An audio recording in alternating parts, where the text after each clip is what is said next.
আসসালামু আলাইকুম। আমি ফারিন আবৃত্তি করছি কবি শামসুর রহমানের লেখা কবিতা প্রিয় স্বাধীনতা। মেঘনা নদী দেব পারি কললা এক নায়ে, আবার আমি যাব আমার পাড়ার তলি গায়ে। গাছ ঘেরা ওই পুকুর পাড়ে বসবো বিকেল বেলা, দু চোখ ভরে দেখবো কত আলো ছায়ার খেলা।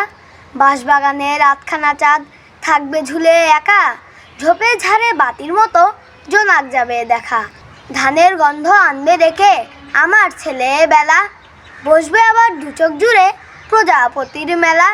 হঠাৎ আমি চমকে উঠি হলদে পাখির ডাকে, ইচ্ছে করে ছুটে বেড়াই মেঘনা নদীর বাঁকে। শত যুগের ঘন আধার গায়ে আজও আছে, সেই আধারেই মানুষগুলো লড়াই করে বাঁচে। মনে আমার ঝলসে ওঠে একাত্তরের কথা, পাখির ডানায় লিখেছিলাম প্রিয় স্বাধীনতা। ধন্যবাদ।